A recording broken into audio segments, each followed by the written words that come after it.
कोई फायदा नहीं है भीहू, लड़की बहुत नाराज लगती है आपसे। चलो। पूर्णिमा, पूर्णिमा, जरा आकर के छत देख ले।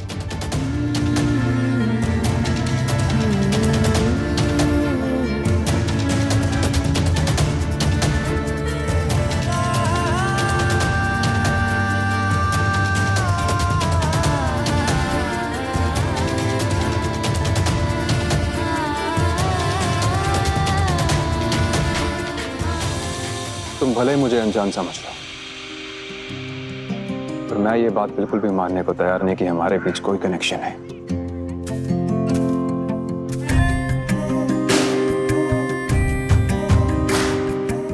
वरना मेरे नाम का अक्षर तुम्हारे नाम के अक्षर में ना बदलता। मुझे पूरा यकीन है कि हम दोनों के बीच जरूर कोई ना कोई कनेक्शन है।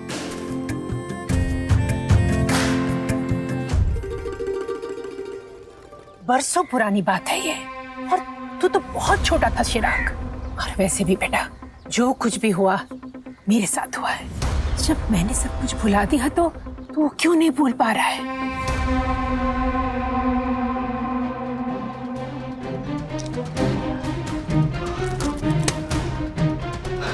क्योंकि कुछ चीजें भुलाई जा सकती है माँ, लेकिन कुछ चीजों को भूल जाना इंसान की सबसे बड़ी भूल होती है।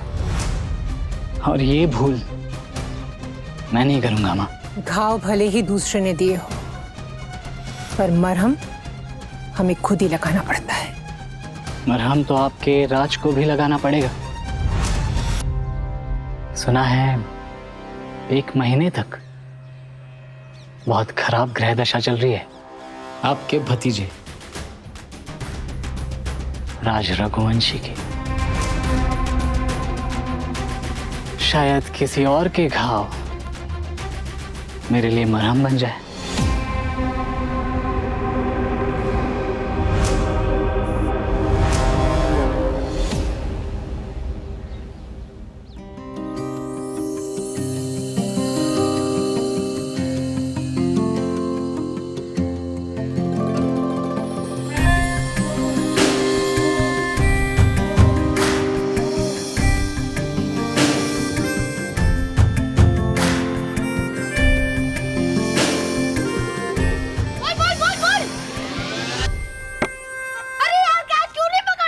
राजभीहू कैच छोड़ दिया। I'm sorry, I'm really sorry. लेकर आता हूं मैं।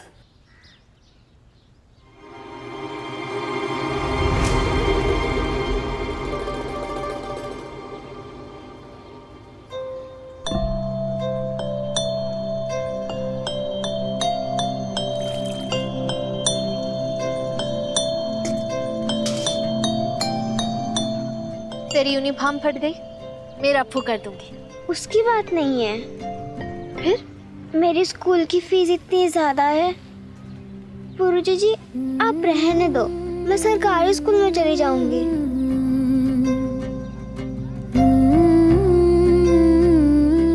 रति, रति कहाँ गई? अभी तो यहाँ बैठी थी। रति दिख नहीं रही। रति, पुरुजी जी मैं यहाँ हूँ।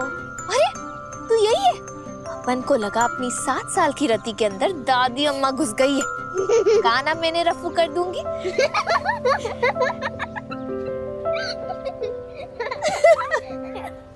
दीदी दीदी, मकान मालिक आपका सामान बाहर फेंक रहा है। चल।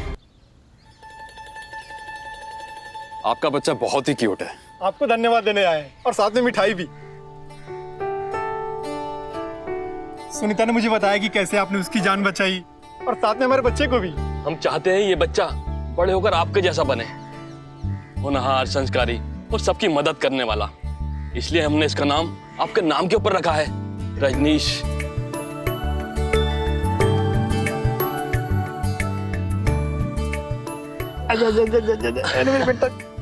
देखिए, मैं आपके काम आ सका, मुझे उस बात की बहुत खुशी है। लेकिन अगर सच कहूं तो ये मेरा नहीं, साइंस का कमाल है। मेरा मतलब है विज्ञान का कमाल है। कितना प्यारा है।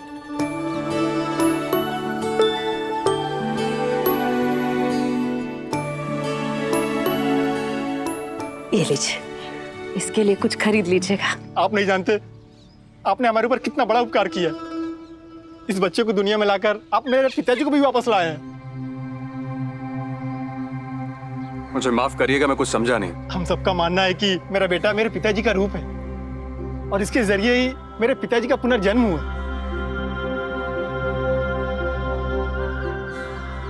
आपके पिताजी का पुनर्जन्म? जी, 1 साल पहले मेरे पिताजी का देहांत हो गया था, पर उनकी आखिरी इच्छा थी कि वो अपने पोते का मुंह देखे। एक मिनट, आप इतने विश्वास से कैसे कह सकते हैं कि ये जो आपका बेटा है यही आपके पिताजी है? पिताजी सीढ़ियों से उतरते वक्त अचानक गिर गए और वहीं पे चल बसे, पर उनके बाईं तरफ है यहाँ माथे पे एक चोट लगी थी और वही निशान ये देखिए इसके पास भी है।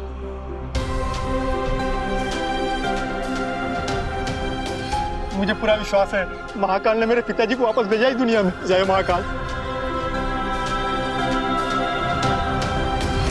अनबिलीवेबल। उसने खुद देखा कि उसकी पत्नी की जान मेडिकल साइंस की वजह से बची, लेकिन फिर भी कुछ लोगों का अंधविश्वास नहीं जा पाया। कह रहा है कि उसका बेटा उसके पिता है। What nonsense। कुछ गलत नहीं कह रहा था वो आदमी राज। पर दादू, क्या आज भी लोग इन सब बातों में विश्वास करते हैं? कुछ बातें विज्ञान के परे हैं। विज्ञान तो आज की बात है, पिछले 20-30 साल से आया है। और पुनर्जन्म एक सत्य है, सदियों से चला आ रहा है। इसलिए दादू, परसों से चले आ रही बातें लोगों के दिमाग में अंधविश्वास बन के घर कर जाती हैं और लॉजिक दिमाग से निकल जाता है। राज, भाऊजी एकदम ठीक कह रहे हैं। मां, मैं तो दादू से चुप।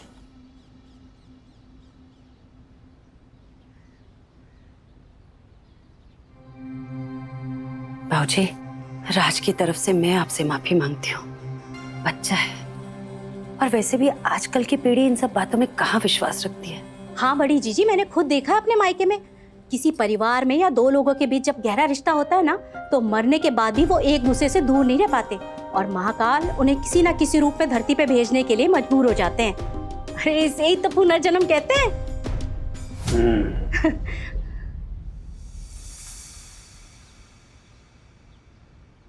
ये क्या राज? और अभी तो इतना बड़ा नहीं हुआ है कि घर के बड़ों के सामने तू मैं करे। मां, हम एक बार जीते हैं और एक बार मरते हैं। और पुनर्जन्म, अगर ऐसा कुछ होता तो मेडिकल साइंस उसका प्रूफ जरूर देती। मैं नहीं मानता इन सब बातों को। अरे रोको ना, रुक जाइए। ये क्या कर रहे हैं आप लोग? रुक जाइए। सेठ जी, ये सब क्या कर रहे हैं? रोकिए ना इन्हें। किराए ने दोगे तो मकान तो खाली करेंगे ना। सेठ जी, इस जन्म में लोगों को इतना परेशान मत करिए कि अगले जन्म में पापा का पिटारा लेकर आना पड़े। 1.5 महीने से किराया दिया है नहीं और ऊपर से मेरे अच्छे भले घर को झोपड़ा बना दिया। अरे झोपड़ा ही तो है तेरा मकान। ज्यादा बोला मैं तो शांत हो जा। मैं बात कर रही हूँ ना, शांत हो जा। शांत। सेठ जी, मैं बस इतना बोल रही हूँ कि हर महीने अपन ने किराया दिया तो है, देर से ही सही पर पूरा किराया दिया है। तो ये सब अपन के परिवार को बेघर क्यों कर रहे हो? सेठ जी, महाकाल सब देख रहे हैं और वो सबका हिसाब चुकता करते हैं। अब महाकाल का पैतरा ले आई मोड़ी, किराया 2 दिन में भर देना, नहीं तो इस बार मकान खाली करने से पहले सोचूंगा नहीं। चल रहे।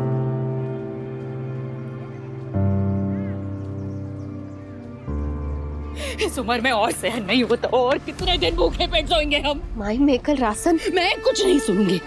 चुप करके तू मुरली के साथ ब्याह करेगी। अरे अच्छा मौड़ा है वो, उसे जबरदस्ती करने पर मजबूर मत कर। माई तू जबरन मेरा ब्याह कर रहा है। सबकी भलाई के लिए। बहुत चला ली तूने अपनी।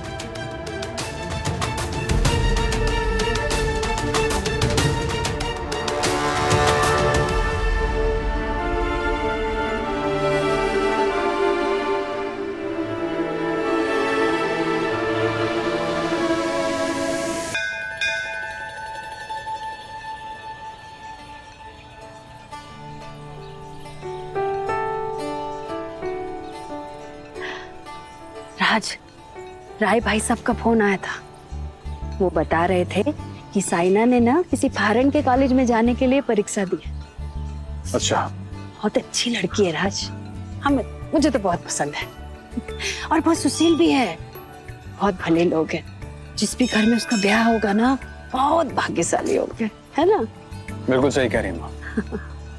अरे पुरोहित जी, रुकिए, ये देखिए हमारा बेटा है। नमस्कार।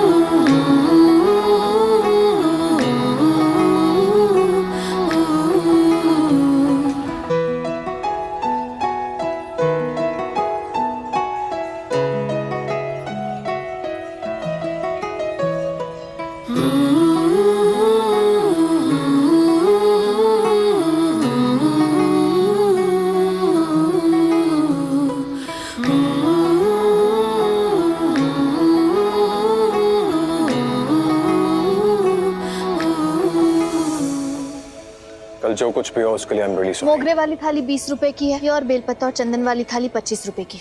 आपको कौन सी थाली लेनी है सर जी? सर जी, तुम तो ऐसे बात करो जैसे पहचानती नहीं है मुझे। अगर आपको थाली नहीं लेनी तो दूसरे ग्राहकों को आने दीजिए।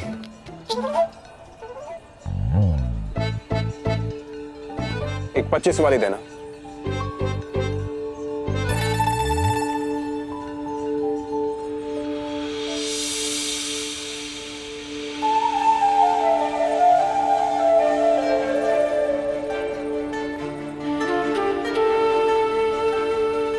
कितनी अजीब बात है ना कि मेरे नाम का अक्षर टूट गया और तुम्हारे नाम के अक्षर ने इसे जोड़े रखा।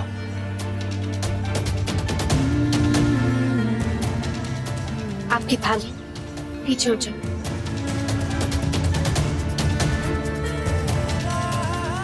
जा रहा हूं। तुम मुझसे दूर रहना चाहो तो रह लो, लेकिन मैं इसे हमेशा अपने पास रखूंगा।